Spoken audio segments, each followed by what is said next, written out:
Hey guys, today is pretty much just going to be a working video on my historical projects, both the Jomon water vessel as well as the Han Dynasty terracotta soldier. So just real quick, remember everything's in plastic, everything is still nice and super wet in plastic, so that it's easy just to add those coils right away. It has set up a little bit on the underside with that substructure, infrastructure. And then of course the Jomon vessel is still nice and wet. I mean, you can see I'm able to smooth things still.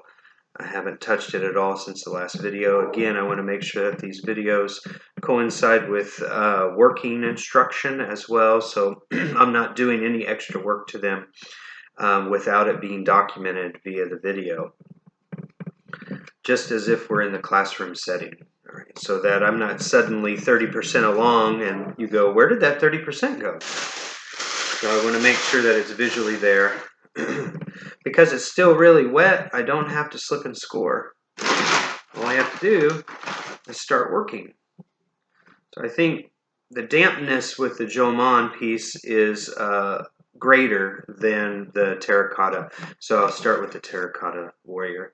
Again, I'm just going to work and not talk too much for about 15 minutes.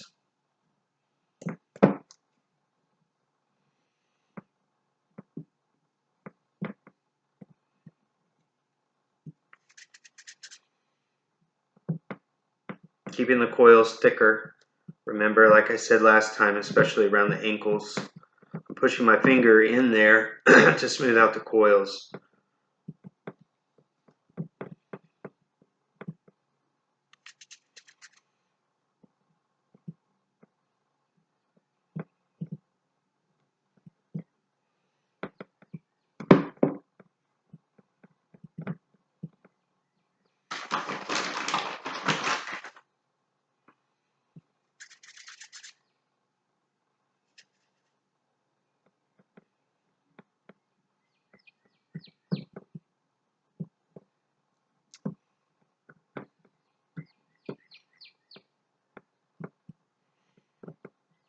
Referring to the terracotta warriors, soldiers, their armor plates down around their feet are wide, very girthy. So I'm leaving them that way, which also is going to help with structure when it comes to the fact that this piece is going to have to be transported back to the college once we get to that point. That's another thing I want to reiterate, is try to keep your pieces not much past leather hard. So around that black hard stage would be fine, but don't get them bone dry, because the chances of breaking and transportation are greater the drier the piece. So keeping them a little moist is good. And when that time does come, when that time does come, I will try to touch base with each of you personally on transporting your work and being available for you on the best way to load it up into your vehicle and get it over. I can even swing by if you're all right with that and show you how to do it, or load it up in my vehicle and get it over to the college. Yeah, we'll figure it out. We're a strong team.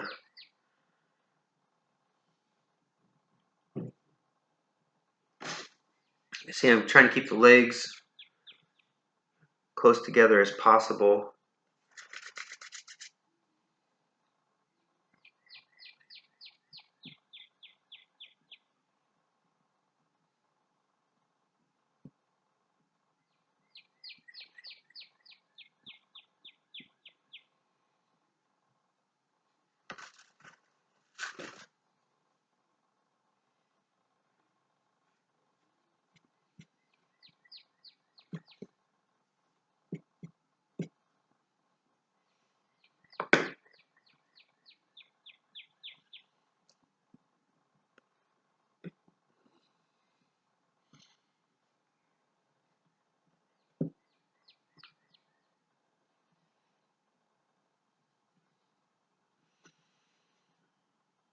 So if you're doing a standing figure like the terracotta warrior, you want to try, when you're working on the legs, to get the legs as far as you can without them setting up and getting too dry, because when you go and slip and score on something that's really fragile like these legs, these feet, and these ankles, there's a chance the vibration of slip and scoring can be too much. So if you can at least get it to the height where you're in the pelvic area of the figure, where you can arch it and connect the two legs together, that would be good. Creating that arch, which is just naturally the pelvic area, is going to stabilize these legs, and the pressure is going to be distributed throughout the overall form equally, versus these two columns that are separate, and there's a chance that they could separate from the base if your slip and scoring isn't strong enough, or they could break at the ankle if the ankle area gets too dry. So today is nice and humid, as was yesterday, so it's a good time with the humidity high to work on these projects so they don't dry too fast. And again, I'm just keeping it general. I'm not trying to get too much definition or detail yet. That will come with the subtractive method when I start carving away to get it to look like the surface decoration you see in the actual historical pieces. I'm going to go up just a little bit more. I'm going to smooth out the coils, and I'm going to move on to the Jomon.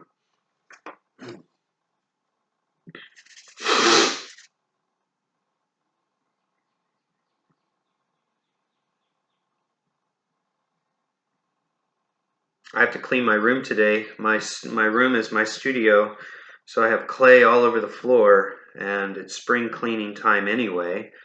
So, and plus with the circumstances, it's good, I think, just to keep our environments as clean as we can. But all of the clay dust is giving me the sniffles a little bit.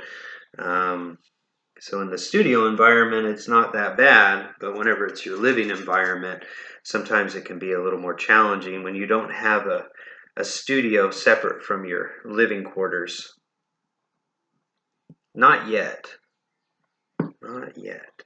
So if you have a garage or a patio that's well covered so that rains don't come in at an angle, then you're good. Or a basement, then you're good.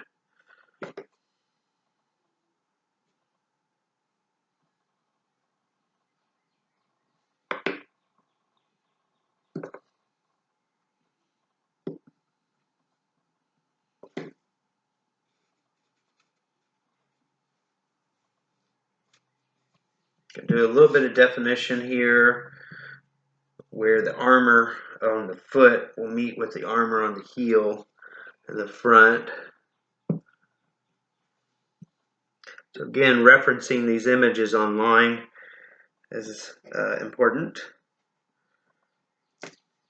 I don't have a printer at home, so I didn't have a chance to print them, going off of the images online.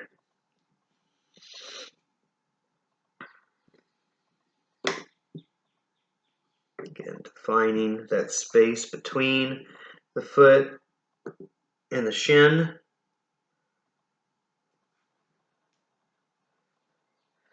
Trying to do it in the inverse and the reverse so that you can see the process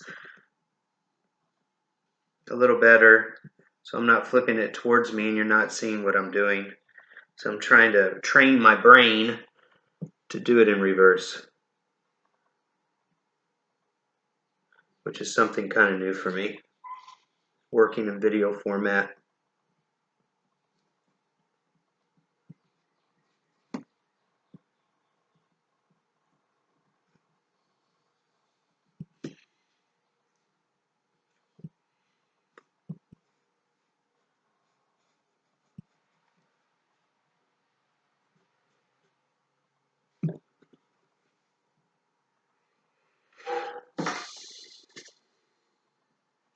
Okay, so I'm about 3 inches. I'm going to go again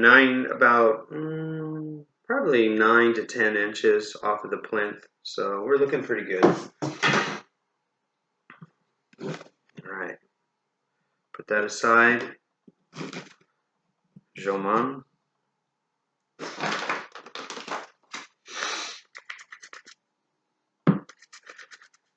Again, it's nice and wet, so I don't need to slip and score.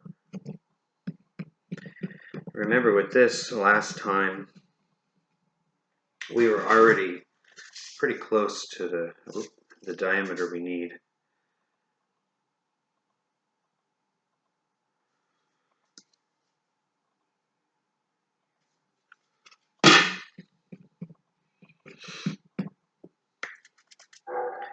Leaving the coils nice and thick.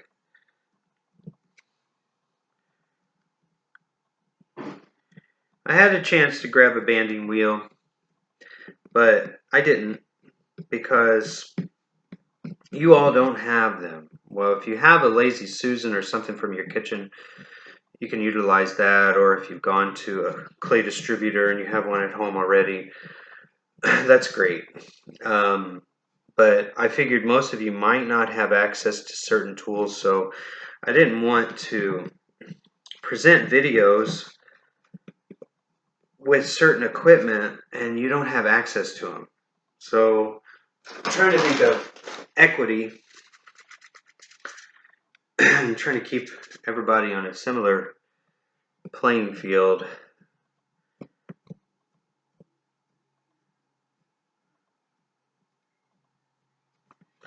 I think that's only fair.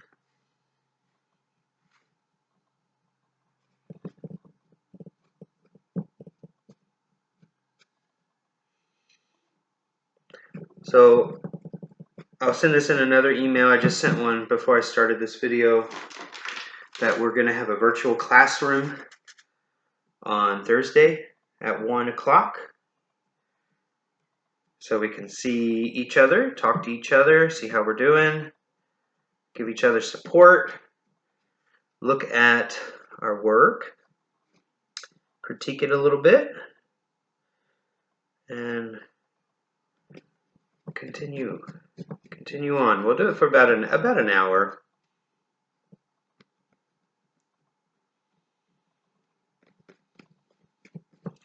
Trying to make sure this doesn't flare out too much, too fast.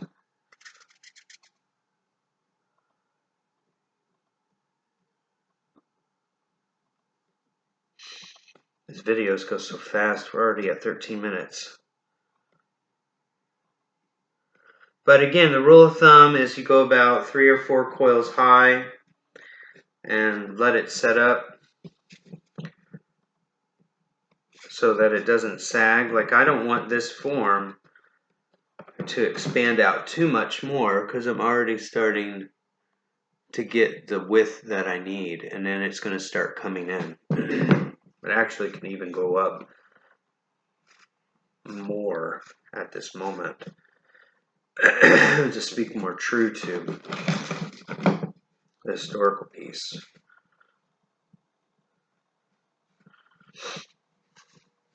So getting more verticality on it right away is you just cup your hands around it, start pushing up from the outside, do both sides. Try not to do too much too fast, or you might warp it in an area where you don't want it warped. Okay. So this is a good time to smooth out the outside. You use that trusty bag that you've been doing to cover. Make sure you cover up your clay, remember, when you're not using it, to take this, create a little mold out of this plastic, lay it over the top. Okay, it just holds the shape. Okay.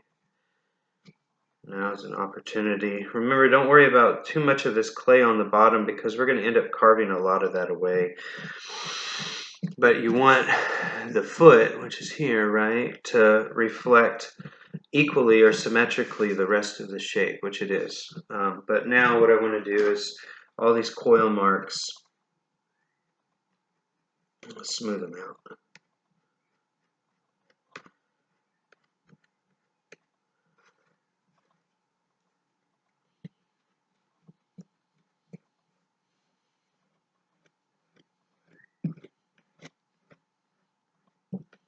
Again, that bag under there, that mold, so to speak, is hugging the clay on the inside so that I can apply a little bit of pressure on the outside.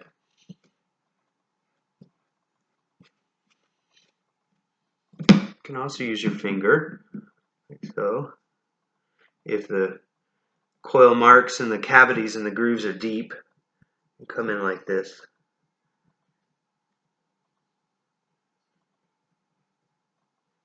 And then that metal rib that you have, not now, but later, will be, excuse me, will be used to kind of smooth out any divots or high ends that you may not want. Like, let's say right here, you would use your metal rib and smooth it out. And I'll show that in a later video.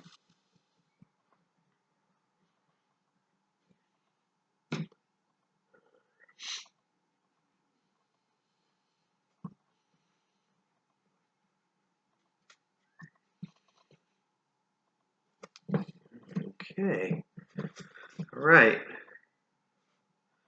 Just clean up the other side here real quick. Looks pretty good already. I'll just do a little bit. Try not to make this video too long. Okay, so there's that. I'll post this up now in preparation for our class time at 12. And then we will prepare to see one another on Wednesday. Okay, so take care, and I'll see you very soon.